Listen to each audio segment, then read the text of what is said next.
impressing a whole system on them. Now, how far artificial intelligence can go, who knows? But at least even educational systems are realizing we need to go in that direction of personalized education instead of just. That doesn't help. Yeah, actually, I couldn't really get the answer as my question was, is there any Shastric evidence? Like I understand the confusion, the external. No, your dharma cannot be changed. Yeah, that was mainly my question. By external forces. Because it can be delayed, but the dharma would not be changed. We will be delayed. Yeah. At worst. Yeah. Unfortunately. Thank you. Hare Krishna Maharaj, thank you. Maharaj, I have this question maybe based on my little experiences. So we have this reward system everywhere, either we go in the material life or spiritual life. So I feel this as an impediment. Like the reward system, let's say whatever you do, even in the schools, if I see my small kid going to school, you do this and you get that, okay? Right. And the whole Bhagavad Gita principles, the Lord is, teaching that, come out of that reward system, do this, karma, and those stuff. So how do we actually, because even in the spiritual life, we see, I was, having an experience when my wife delivered a baby. After that, she was comparing with the other devotees in the temple, she was not able to do service and that, and she was not even able to appreciate what she is doing as a dharma, because that doesn't get an appreciation, that doesn't get a reward. So in this system of reward, where everywhere in the spiritual circle or when we go outside, we, for every act, there is a reward. And sometimes that reward system is taking away from our dharma. So basically, that's a very good point. So basically, that's why I showed you this slide. We have the wrong definition of success. What do you consider a reward? If we consider position a reward, if we consider power a reward, if we consider profit a reward, if we consider popularity a reward, if we consider number of people who follow us on social media as a reward, then know for sure those rewards are going to take you away from your dharma. But if you look at these things as reward, what makes me balanced, what makes me confident, positive, what allows me to make my most powerful contribution to the world, if you consider these things to be reward, if you orientate your consciousness in that way, then naturally your decisions will be based upon what is going to awaken this. And if your decisions are based upon what awakens this, then your decisions are going to be in line with your dharma, taking you towards your dharma. So basically, again, in Sanskrit they have two words, shreyas and preyas. So shreyas means that which gives you an immediate reward, and preyas means that which gives you ultimate development. And what we're basically doing in the world today is we're selling out ultimate development for immediate reward. And therefore we tell people, put it on your fridge. Don't give up what you want most for what feels good now.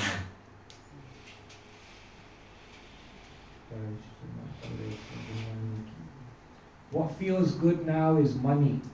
What feels good now is appreciation. What feels good now is the position that you can tell other people you have. But what you want most is these things. Maharaj, I just have one more extending question. So in the art of parenting, generally it happens with me, when I deal with my kid, by default this, this thought of reward comes. I will tell him that if you do this, if you complete this, you'll get that. But is it actually a wrong thing, because if you see externally outside, all these atomic habits and big books and which comes, they actually based on this platform of reward system. So actually, to give a good art of parenting to the kids or to the other generation, what are your thoughts? Oh, telling people the benefits and the rewards of something is not a problem. But it's just what do you tell them the benefits and rewards are. If you tell your children this is These are the benefits and rewards that you have to look forward to. If you instill within them that this is important, then that's a wonderful thing. Because then they'll orientate them towards that, right? Yeah. You see, like if you don't want a child to eat too many sweets, you could tell them, if you don't eat this many sweets, then I'll give you like double the pocket money. Or you could tell them, if you don't eat these sweets, you know what, your health is going to be better, you're going to be better, you're going to be able to achieve more. Basically, we have to inspire them to do the right thing in the context of the reward that it's going to give them. You understand? Yes. Thank you. Thank you, Maharaj.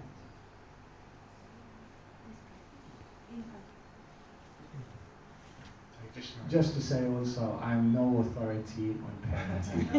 Just to add that disclaimer, but I think it will work. I just had a very quick, very simple question. So when we have something in the area of passion, so we're passionate about something, and something in the area of expertise, but not something necessarily in both.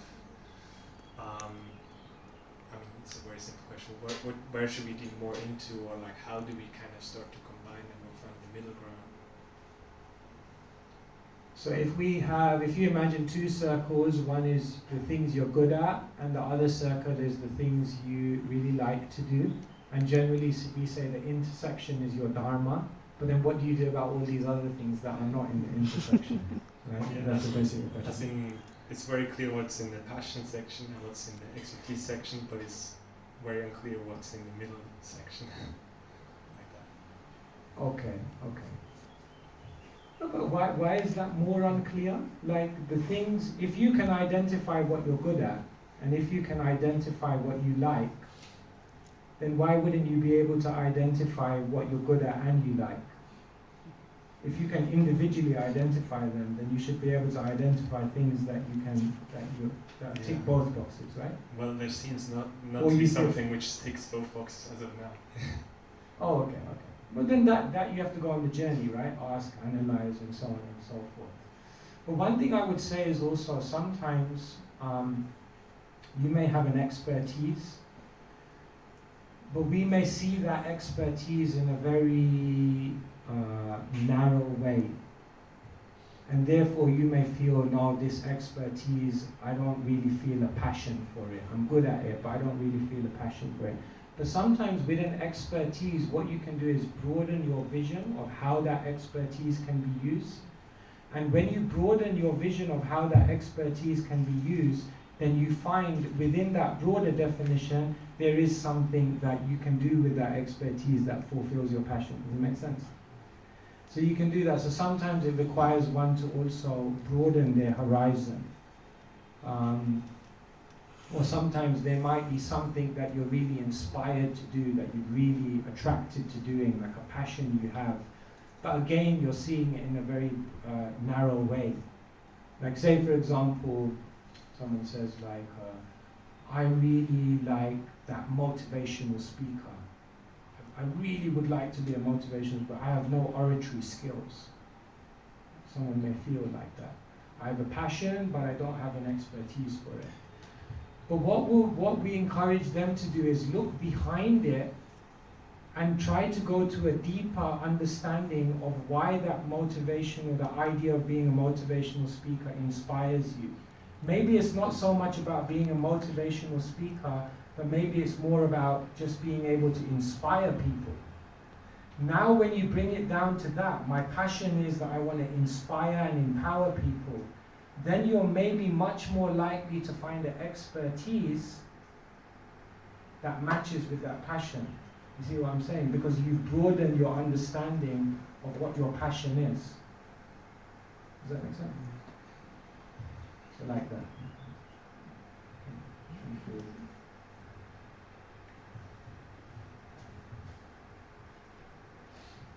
Are we okay here? Is this okay for everyone?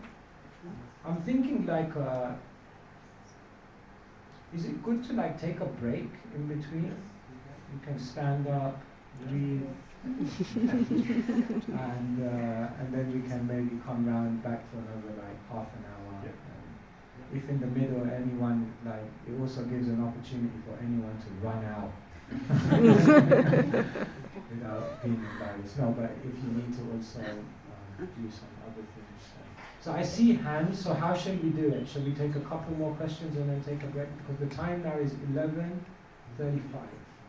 so we can do that. Couple questions and break. Couple questions, then break, and then whoever's inspired, by all means join us again for part 2. So we'll do that. Okay. Yeah. Thank you so much also for your contributions. I was thinking about this point that Saramataji mentioned about the school system that is not motivating the kids to do their dharma. So I was studying to become a teacher 1 year, and it was actually, I didn't felt like we don't intend that we will guide the kids to their dharma, because we learned that we should take care of each and everyone and just try to engage every kid in that way that it suits to them. But it was very difficult for me because I couldn't I was not able to do this, to be so flexible that you can really understand every kid and you will prepare things for every kid. And also in Kali Yuga, mostly of us are in passion or in ignorance, so we see the things that aren't true as truth and the truth as fault, and we act impulsively, so we just do the things that feels good now and not what we really want. And especially as when you're a kid, then maybe you just don't want to study something, and then it's like a loss forever because in this moment you just didn't want to. So I was thinking, is it really possible to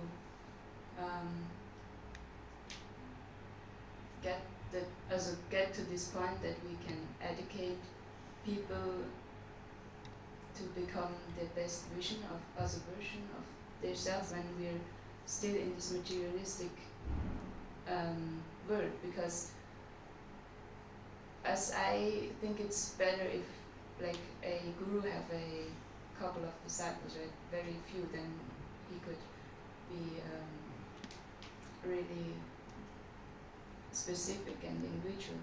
And when it's not like this, we cannot say that the school system is like completely wrong. Or yeah, we're working in a limited world, and of course we're not here just passing judgment and saying. But yeah, ultimately, like even in the school system, they realize when you have smaller classrooms, it's much better. Smaller classes, because there's more personal contact, there's more personal attention, there's more personalized approach. And then there's limitations in terms of how we do that in the world. So of course, we can only work within the limitations we have, but the more we talk about this, and the more we raise this in the consciousness, at least as an aspirational value, is established within teachers and within students as well, that I'm not just part of a system that's meant to just put me through a conveyor belt so that I become a product, but rather I am a unique product and I have to find my unique contribution. So the more we talk about this, even if we're not able to change the educational system, at least individuals in themselves who are within that system will be very clear that yes, I'm in this educational system, but I realize I have my own calling. You understand? So it's important to proliferate this knowledge, because it's about changing values. So yeah, we're in a world where we don't have control over the educational system, and Yeah, we understand what the educational system is doing is trying to give everyone a baseline. So you learn maths, English, science, you learn a bit of everything, so you have a baseline foundation. So we understand that there are certain reasons why it functions like that. But ultimately everyone must understand this principle deeply, even if our system isn't tailored in that way, that everyone is an individual and everyone has an individual contribution to make. Thank you so much.